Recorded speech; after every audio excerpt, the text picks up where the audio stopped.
ආයිබෝන් යාළුවනේ අද කතා කරන්න කියලා බැලුවේ ගොඩක්ම වැදගත් වෙන කාරණාවක්. කරුණාකරලා ස්කිප් කරන්න නැතුව මේ වීඩියෝ එක බලන්න. ඕගොල්ලන්ට ගොඩක් ප්‍රයෝජනවත් වෙනවා. සතාගේ උගුර සෙම නිසා කසනවද? ඒ කියන්නේ මේක කොහොමද දැනගන්නේ කියලා බැලුවොත් සතා කහිනවා. ඒ වගේම තමයි සතා ආහාරයක් ගන්නකොට සතාට ගොඩක් අමාරුයි කෑම එක ගිල ගන්න. එතකොට සතා ගසනවා කෑම එක කාලා. ඒ වගේම තමයි සතාගේ උගුරේ ගොර ගොර ගාලා සද්දයක් ඇහෙනවා. මේක සෙමද කියලා හරියටම දැනගන්න ඕනේ මුලින්ම. ගම්බෝර වෛරස් එකටත් මේ වගේ ගැටලු ඇති වෙනවා. සතාගේ උගුරේ ගොර ගොර ගාලා සද්දයක් ඇහෙනවා. එතකොට ඒ සතාගේ රෝග ලක්ෂණ අනුව ගම්බෝර වෛරසයක්ද කියලා හරියට දැනගන්න ඕනේ. ඒ දැනගෙන තමයි බේත කරන්න ඕනේ. ගම්බෝර වෛරස් වලට ඒ වගේම වෛරස් රෝග වලට කරන අත්බේත් මම channel එකේ දාලා තියෙනවා සාක්ෂිත් සමගම. ඒ කියන්නේ සතාට බේත් කරලා ඒ සතාට සනීප වෙනකන්ම ඒ වීඩියෝ එකේ තියෙනවා. ඒක මම channel එකේ දාලා තියෙන්නේ මාරාන්තික වෛරස් පවා ගුණ කළ හැකි සාර්ථක අත්බේතක් කියලා තමයි දාලා තියෙන්නේ. බලපු නැති කට්ටිය ඒක බලන්න. ඒ වගේම මගේ channel එක subscribe කරලා තියාගත්තොත් ඕගලන්ට මම වීඩියෝ එකක් දාපු ශනිකවම ඒක බලා ගන්න පුළුවන්. මේ බේත හරියන්නේ කරන්න හොඳ සතාට සෙම තියනවා නම් තමයි. ගම්බෝර වෛරස් එකට මේ බේත කරන්න එපා. මම ඒ දාලා තියෙන වෛරස් රෝග වලට දෙන අත්බේත කරලා දෙන්න.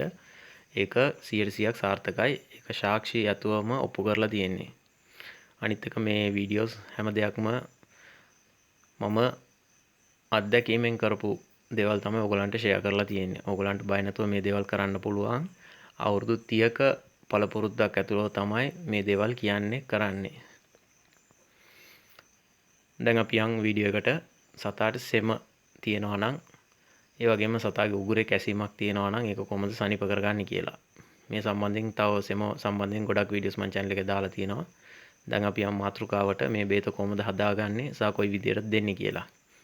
මේකට අවශ්‍ය වෙනවා සාමාන්‍යයෙන් වැඩුණු කිලෝ 3ක 3මාරක සතෙක්ට අවශ්‍ය වෙන ප්‍රමාණය මම කියන්නම්. මේක ඕගොල්ලන්ගේ සතාගේ බර අනුව ඕගොල්ලන් ඒ ඩෝසේජ් එක හදාගන්න. මේකට අවශ්‍ය වෙන අමුද්‍රව්‍ය තමයි මේ අත්බේත හදාගන්න අවශ්‍ය වෙන අමුද්‍රව්‍ය තමයි බුලත් කොළ. ඒක බුලත් කොළයක් ගන්න. නැට්ට අයින් කරලා ඊට පස්සේ ඒක හොඳට කොටා ගන්න පිටි වෙනකන්.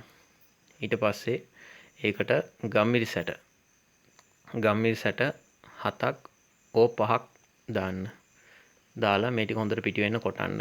ඊට පස්සේ මදුරු තලා කොළ 10ක් හෝ 12ක් එකතු කරන්න.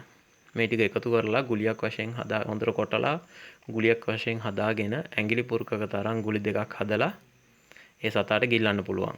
උදේ හවස දෙවේලම ගිල්ලන්න. ගිල්ලලා විනාඩි 10කට පස්සේ ඒ සතාට වතුර බොන්න දෙන්න. හරිද? වතුර බොනවා නම් ප්‍රශ්නයක් නැහැ. නැත්තම් සතාව අතාරින්න ප්‍රශ්නයක් නැහැ. ඒම ගැටලුවක් වෙන්නේ නැහැ. සතා බොනවා නම් වතුර බොන්න දෙන්න ප්‍රශ්නයක් නැහැ. විනාඩි 20කින් පස්සේ හෝ විනාඩි 10කින් පස්සේ. මොකද කිව්වොත් මේ බෙහෙත ඒ සතාගේ උගුර දිගේ යනකොට ඒ උගුරේ ඇතිවන ඒ කියන්නේ කැසීම සහ ඒකට බලපාන විස බීජ ඒ සතාගේ මේ බෙහෙත මගින් සමනය වෙනවා. මේක දිනකට දෙවරක් කරන්න පුළුවන්. ඒ වෙලේ හදලා දෙනවා නම් වඩාත් හොඳයි. හරිද? මේක දින 5ක් එක දිගට කරන්න. එතකොට සතාගේ ශරීරයේ තියෙන සෙම ඒගොල්ලන්ගේ මලපා වලින් බැහැර වෙනවා. මම හිතනවා මේ ගොඩක් වැදගත් වෙයි කියලා. මේ වගේ තව වටිනා වීඩියෝස් බලන්න මගේ channel එක subscribe කරලා තියාගත්තොත් ඕගලන්ට මේ දේවල් දාපු ශනිකවම බලා ගන්න පුළුවන්. ඒ වගේම තමයි තව දෙයක් ඕගලන් දැනගත්තු ඉගෙනගත්තු දෙයක් තව කෙනෙක්ට share කරන්න. මම හිතනවා ලාංකිකයන් කුහක නැහැ.